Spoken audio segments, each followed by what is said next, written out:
The transfer portal giveth, but it also taketh away. Here's why the Miami Hurricanes are about to lose a pair of young, promising defensive players.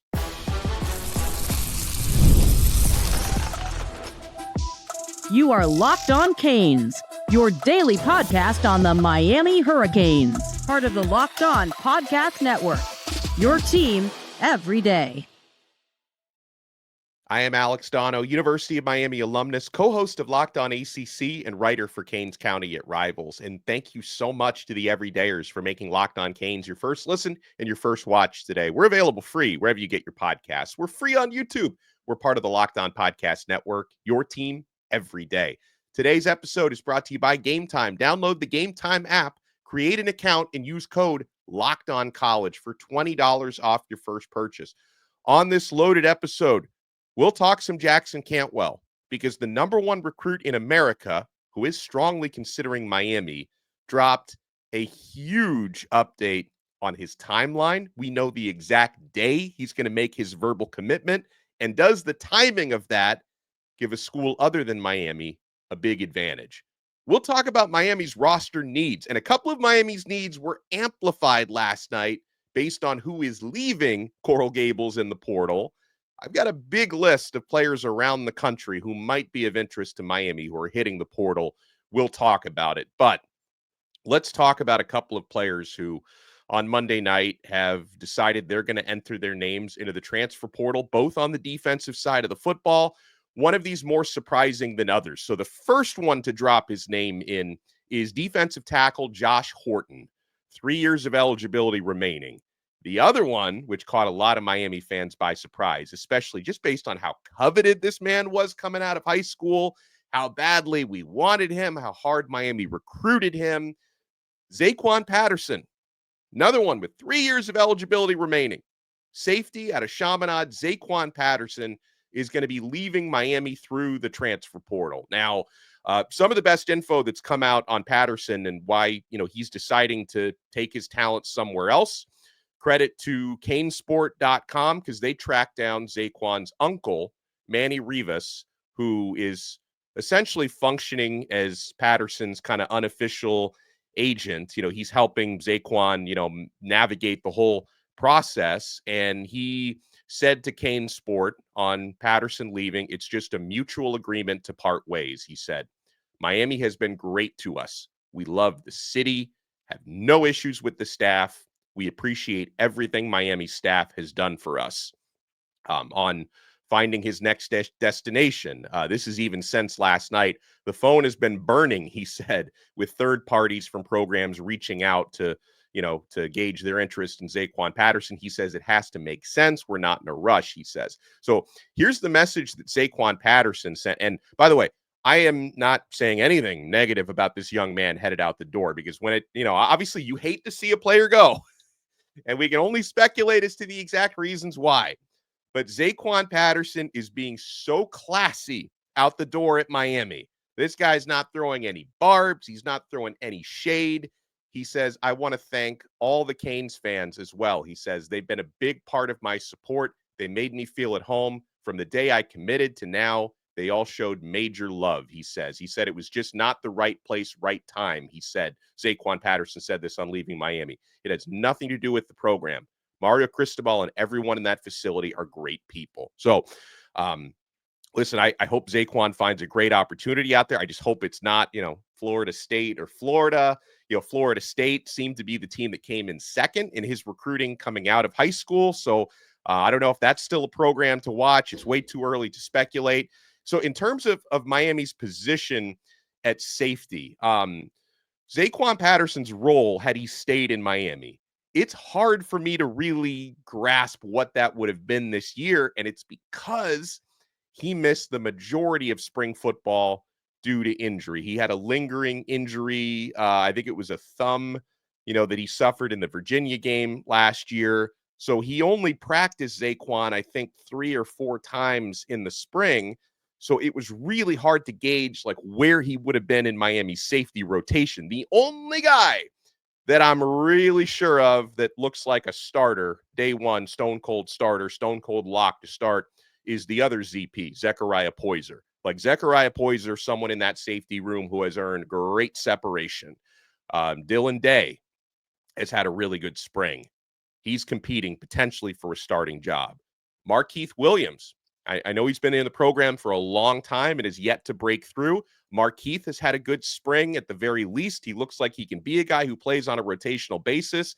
I don't really know where, Zaquan Patterson is a guy that, I've been saying it just based on the pedigree coming out of high school. I wanted this guy to be a starter potentially as soon as this year, but I really don't know where he stood in terms of the safety rotation and how close or how far away he was from being a starter because he missed so much time in the spring.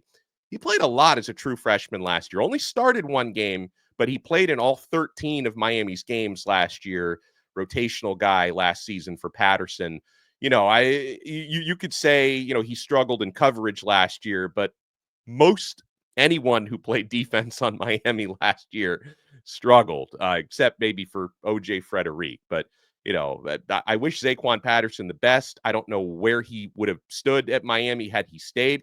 But here's the bottom line, folks, at safety. Even before we got the news that Patterson was entering the transfer portal, we already knew this was an area of need for Miami to bring guys in through the portal, right? Had Zaquan stayed, I would still be saying Miami needs to add at least one safety. With Patterson on the way out, Miami probably needs to look at two. They need to look at multiple safeties to bring in through the transfer portal. So Zaquan Patterson is one. Joshua Horton, defensive tackle, is the other one. 6'4", 300 plus pounds. The guy that Miami really liked coming out of high school a couple of years ago. He's got 3 years of eligibility left, had a true freshman season where he redshirted, had his redshirt freshman season this past year. Now, you could say Joshua Horton is a less impactful departure because, unfortunately, I don't think he was anywhere close to winning a starting job or even being a rotational guy. And I don't know how much of that is his fault because Josh Horton, his time at Miami for the last couple of years has just been marred by injury. He just hasn't been able to stay consistently healthy. That's affected his ability to practice. And if you're not able to practice, you're not able to climb the ladder, right? So his development was stunted by that. His, opportunity to move up the depth chart was obviously stunted by not being available enough. So this is a guy looking for a clean slate and a fresh start, and I hope he's able to get it. Now, when it comes to defensive tackle for Miami, I mentioned like at safety, the only guy that I'm really sure about is Zachariah Poyser. At defensive tackle, there's 3 guys who look right now starting caliber, can rotate. The top 3 is pretty clear. Justin Scott, Ahmad Moten, and transfer David Blay in no particular order, but those look like the 3 guys who are going to be at the top of that rotation with 2 of them starting. So yeah, this is a spot where, no matter whether Josh Horton stayed or went, Miami is going to need to add a defensive tackle. I don't really know if, the Horton departure changes a whole lot because I don't think he would have played much this coming season anyway. But that is another position of need. So, and by the way, depending on when you guys watch or listen to this episode, the transfer portal moves so fast. It's possible that by the time you hear this, Miami has seen more players enter the portal. We keep you guys as updated on that as we possibly can here on Locked On Canes. Right after we found out about the Patterson departure and the Horton departure, we put up YouTube shorts on that last night, so you can check those out in case you missed them. So let's dive in head first, folks. Miami's positional needs in the transfer portal and players around the country who have put their names in who might be persons of interest for the Hurricanes. We're going to go over all of that when we come back. Keep it locked right here to Locked On Canes. Guys, Game Time is the only ticket app that I use, and I use it a lot. There's nothing like the atmosphere of an NBA playoff game. Every bucket, every defensive stop, every moment just feels huge. It's electric in the arena, and with Game Time, you can be part of it without the stress of last-minute ticket buying. Because guess what? The tickets get cheaper the closer you get to the event on Game Time. Game Time makes it fast and easy to get playoff tickets. Even when demand is sky high, prices on the app actually go down as tip-off gets closer, and their last-minute deals can save you up to 60%. Guys, the all-in pricing feature is a game changer. It means no surprise fees at checkout, what you see is what you pay. I love getting a view from my seat in the app before I buy. So take the guesswork out of buying tickets with Game Time. Download the Game Time app, create an account, and use code Locked On College for $20 off your first purchase. Terms apply. Again, create an account and redeem our code Locked On College. All one word, Locked On College for $20 off. Download Game Time today. Last minute tickets, lowest price guaranteed.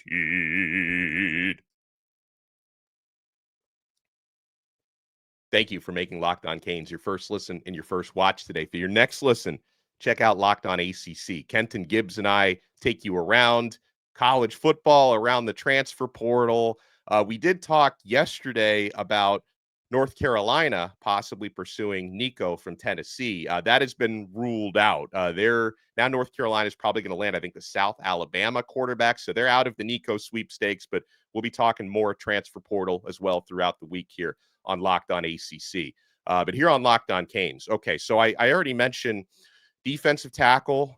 Miami's going to need probably at least one there, someone that they feel confident can be either a starter or a prominent rotational guy, right? Because you have, I think, 3 defensive tackles right now that you feel really confident in. And obviously there are others, a guy like Artavius Jones, who's on the roster. I would like to see him take the next step and become part of that rotation. But the 3 that I think they feel really confident in right now, Ahmad Moten, Justin Scott, David Blay, they could probably use another starting caliber guy there, right? We talked about safety, which is an area that Miami's a little bit thin. Miami's got cornerbacks coming out of the woodwork, right? And maybe some of Miami's corners could be candidates to play safety. Maybe Damari Brown could be a guy with the body type to fill that role. But I think Miami's going to be looking at safeties. Miami should be looking at another running back, I believe. And it's just a numbers thing. You feel great about your top 2. Mark Fletcher, stud. Jordan Lyle, stud in the making, right? I think there's a little bit of a drop-off after that. We've seen some encouraging stuff. Chris Wheatley-Humphrey had a good spring. So did Gerard Pringle, who also had a really good spring game. But, I think it's going to be kind of tricky, right? Because you've got to find a running back maybe in the portal, because you want to have 5 guys on scholarship. They only have 4. So you want to find a running back in the portal who's like, hey, we really need you here. We run the football a lot, but, you're probably going to be a 3rd stringer here. So, you've got to find someone who's willing to play that role, which is going to be interesting. I think Miami's good at tight end. I think they're good at the offensive line.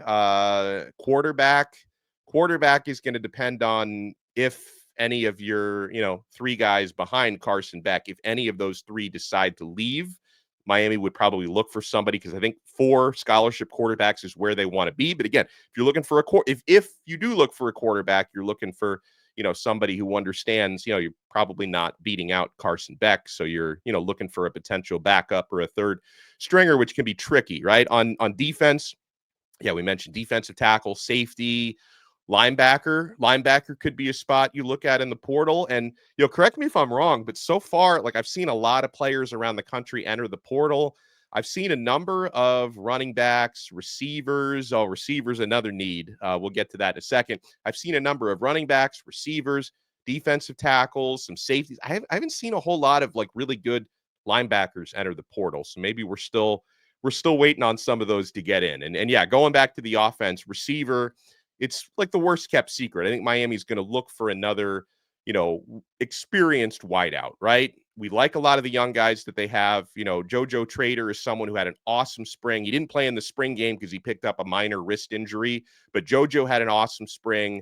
CJ Daniels is the veteran guy that we feel really good about. Malachi Toney was the star of the spring game.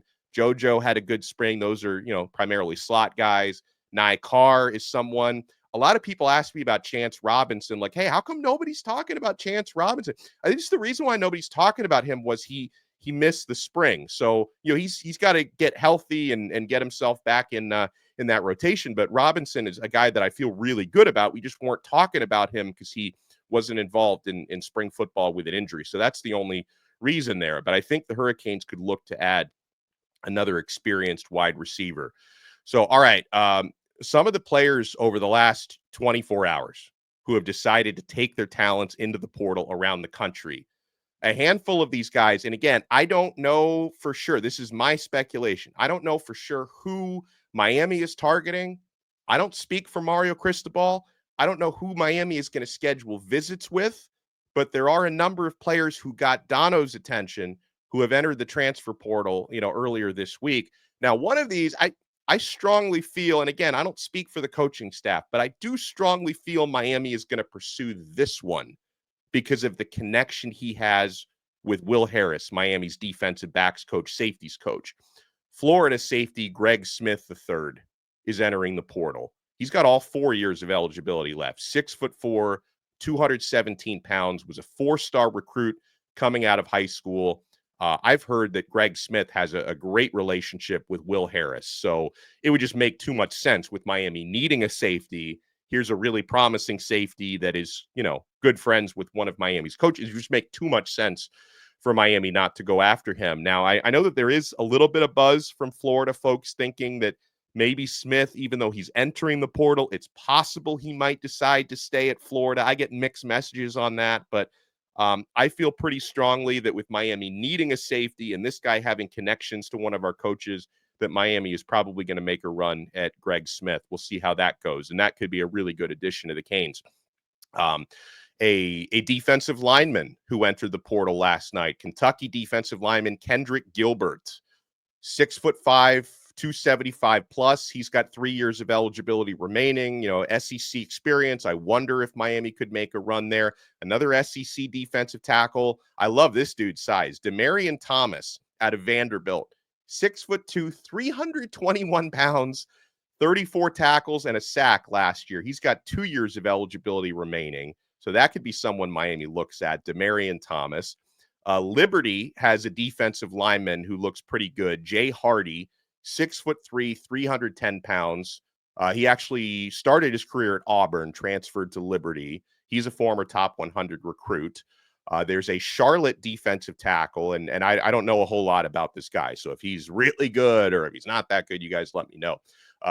Charlotte defensive tackle DeAndre Martin, he goes by Dre, is entering the transfer portal. That one was reported by Matt Zenitz of 24/7 Sports.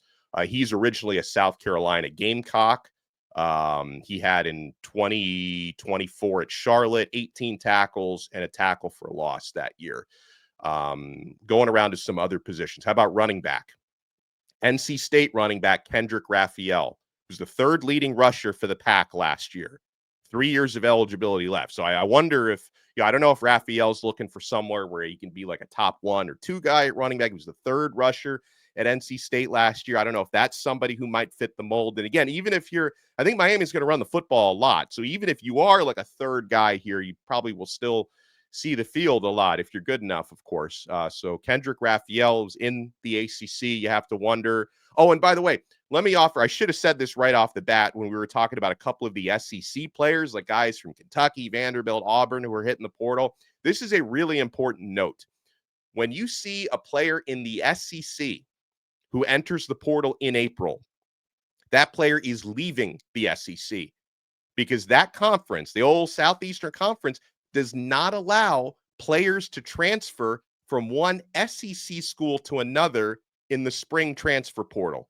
They can do it in the winter. If you go in the winter, you can transfer from, Bama to Georgia or whatever. But in the spring, the SEC does not allow that. So if you see a player from the SEC who's hitting the portal, he's going to a different conference, which statistically, I guess, would increase Miami's chances for some of these guys. Now, ACC to ACC is allowed.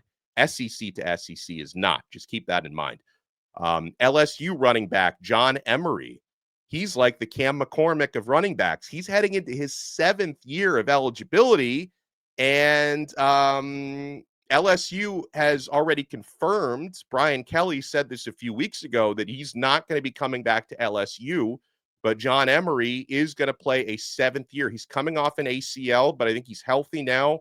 Someone who's got talent and maybe would understand if he goes somewhere, it's not going to be as a starting running back. He just wants to play another year. So John Emery, I think, is a guy to watch.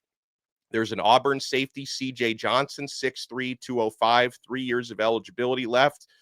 There's a defensive back out of Georgia Tech. I think he might be a cornerback, though. Oh, no, nickel. He plays nickel, which, maybe. Saeed Gibbs out of Georgia Tech. He's in the transfer portal. He actually started for Georgia Tech last year. Going back to running back, I don't really think that this guy would be a fit here because he probably wants to be like a starter somewhere. But SMU running back LJ Johnson Jr., he's hitting the transfer portal. He's got 1 year of eligibility remaining. So if, I don't know if he'd be willing to have kind of a diminished role, but that's somebody to look at. NC State receiver, Dakari Collins. This could be a guy that could be interesting here. 6'4", 215 pounds. He actually started his career at Clemson, has played at NC State. He was a starting receiver there for the Wolfpack. That's an experienced guy that Miami could look to target. This is just my speculation, of course. I do not speak for the coaches. When Gio Million was on with us yesterday, and he says that, Colby Young, former Miami Hurricane, might even be an option to come back from Georgia to Miami. Did have some legal trouble in Georgia last year. I'll let you guys look that one up. So, I don't know for sure, how we feel about potentially bringing him back. But, I think just from the legal side of it, I think that he's sorted that situation out. And, he's got a relationship with Carson Beck. So you have to wonder about that one. Troy running back Damian Taylor is in the transfer portal, 5'11", 220. So it's a big load. It's like a bowling ball, who had over 1,000 yards and 8 touchdowns last season. Cal is losing a bunch of guys to the portal. Now, one of the guys that Cal's losing to the portal is Jaden Ott. Ott is an electrifying guy, but I don't know if he would fit here because I think Ott is probably looking for a big NIL package just based on his profile, probably looking for a big NIL package, probably looking for a starting type of role. So as much as I like Jason Ott, I don't see him coming to Miami to be a third string running back. I don't see it. Cal also has another running back, Byron Cardwell, maybe a better fit. Former 4-star recruit, started his career at Oregon, has rushed for, I think this is in his career, not last year, has rushed for 568 career yards and 4 touchdowns. And Cal also lost a receiver, Maven Anderson, who has 59 career catches, 558 yards, and 3 touchdowns. So there are some options within the ACC that Miami could go after. And again, I think big time positions, wide receiver, running back, but not for a starting caliber guy, but a depth player. I think Miami could look at defensive tackles, safeties, linebackers. And if you guys see any really good linebackers that hit the portal, drop those in my mentions because I'm yet to see a lot of those so far. All right, what's the update? Jackson Cantwell. We know exactly when his recruitment is going to end. The date is April 30th. Why is that date significant? And does it give another program outside of Miami a big advantage? You want to keep it locked right here on this brand new Locked On Canes. You ever check your bank account and wonder, where did all my money go? Between dining out, online shopping, entertainment, it's easy to lose track. That's where Monarch Money comes in, your personal CFO, giving you full visibility and control over your finances. Monarch Money isn't just a budgeting app. It's a complete financial command center. You can track all your accounts, investments, and spending in one place so you stop just managing your money and you start building wealth. When I started using Monarch, I realized just how much I was spending and overspending on things like food delivery and streaming services. Now I budget smarter and I save more. And managing money with my wife is now smoother than ever. You can track your shared and personal accounts, set goals, stay on the same page without the stress. Take control of your finances with Monarch Money. Use code LOCKEDONCollege at monarchmoney.com for 50% off your first year. That's monarchmoney.com, code LOCKEDONCollege for half off your first year. Thank you for making Locked On Canes your first listen and your first watch today. Jackson Cantwell, top offensive tackle, top overall recruit in the class of 2026. We talked a lot about this late last week. Cantwell is probably tired of everything that comes into the recruiting process, right? And if, as the number one recruit in the country, he was probably looking and saying, man, am I really going to keep doing this until December? So Cantwell started saying late last week that he's almost ready to make a decision, that he feels he has all the information needed to announce a decision. And, we've believed that really the top three for him over the past couple of weeks has been, in no particular order, Miami, Georgia, and Oregon. He also had Mizzou was in the mix, and he actually has eliminated Mizzou now from his top schools. So I know he's from Missouri, so the home state school is probably not too happy about that. But, Mizzou, Ohio State, and Michigan have been others that have been kind of up there for him. And so Cantwell, he decided to set his announcement date, and it's 15 days away. April 30th, Cantwell is going to announce. Now, we believe Miami has done a consistently awesome job in Cantwell's recruitment. He's developed a great relationship with Mario Cristobal, Alex Mirabal. He loves the campus. He appreciates Miami's football culture. Like, he knows if you play offensive line for these coaches, you're going to get developed. He also, as our guy Gio has told us, he's got a really good relationship with Amy Deem, who runs Miami's track and field program, that she also has a good relationship with Cantwell's parents, who are both former Olympians. Cantwell is a throwing specialist, javelin, discus, shot put. You give that man something heavy, he's throwing it really, really far. So track is part of his recruitment as well. Now, the track angle also plays very well for the Oregon Ducks, because Oregon has an elite track program, among the very best, if not the very best in the country. And I think a lot of folks in Eugene, Oregon feel like they suddenly have the upper hand, because Cantwell, before he announces on April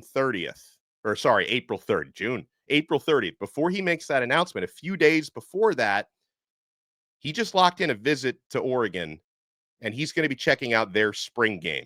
People out west do things a lot differently. Like, their spring game is like 2 weeks after Miami's, but Cantwell is going to be at Oregon's spring game, and a few days later, he's going to make his announcement. And as we always say here in recruiting, you usually want to be either first or last when it comes to, like, first official visit before an announcement or the last right before. And Oregon is going to have that last crack at Cantwell. And, folks, we're not really going to have a great grasp of his decision until after that Oregon visit. But I've done a lot of digging on this for the past couple of days, and I feel strangely better today about where Miami stands than I did yesterday. Because part of this reason, and this was something that Gabby Urrutia was talking about at 24/7, part of the reason why Oregon made sure let's get this last visit in with Cantwell was they knew that they were trending a little bit behind, that it had become more of a Miami versus Georgia battle than a Miami versus Oregon versus Georgia battle, that the Ducks had fallen behind a little bit. So this is Oregon's way of taking a swing here, a big swing, because they had fallen behind. And I continue again. I mentioned Miami has been consistently great throughout Cantwell's recruitment. I think Oregon, maybe not as consistently, but they're trying to play catch up here. And so, okay, again, a lot of this is going to depend on just how great that visit is with Oregon at the end of the day, at the end of the process. Okay. But if we believe Oregon maybe was a little bit behind, they're taking this big swing. It's a huge opportunity for them. But I have reason to feel really good about the way Miami has consistently handled Cantwell's recruitment. And here's Cantwell. This is from Springfield News Leader on what he says about Miami. He says, I was on the phone with my mom, and I wondered what the weather was in Coral Gables when it was snowing in single digits in Nixa, Missouri, where he lives. It was 78 degrees there. That's obviously not the only reason I'm looking at Miami, he said. They have the best offensive line coaching duo in the country with Alex Mirabal and Mario Cristobal. When you add in the student life there, Cantwell loves Miami, the campus. It's not going to get a lot better than Miami, Florida. They have a great situation, he says. You watch Cam Ward last year and realize that he couldn't have done anything he did without those guys up front on the offensive line. So, obviously, once Cantwell gets, on campus there in Eugene and he gets to watch their spring game, which is, I understand they fill up their stadium for the spring game. So it's going to be a cool environment up there at Autzen Stadium in Eugene. We're going to have to sweat that visit out. But as for right now, I believe Miami is in a good spot. And, the Hurricanes are going to have to continue that communication for the next 15 days. And if we get updates on that, we'll share them as we get them. All right, guys, make sure you smash that like button, subscribe to Locked On Canes on Apple Podcasts, Spotify, YouTube, wherever you get your pods. Oh, and by the way, because I know people are asking about this, it's Tuesday. Where is the truth teller? So the truth teller and I had a couple of scheduling conflicts today. We're going to have Bruce on, Bruce Warner, the truth teller. It's going to be a truth teller Wednesday. So we're going to have truth teller Wednesday tomorrow. And we will see you guys then on another episode of Locked On Canes. We are part of the awesome Locked On Podcast Network, your team every day.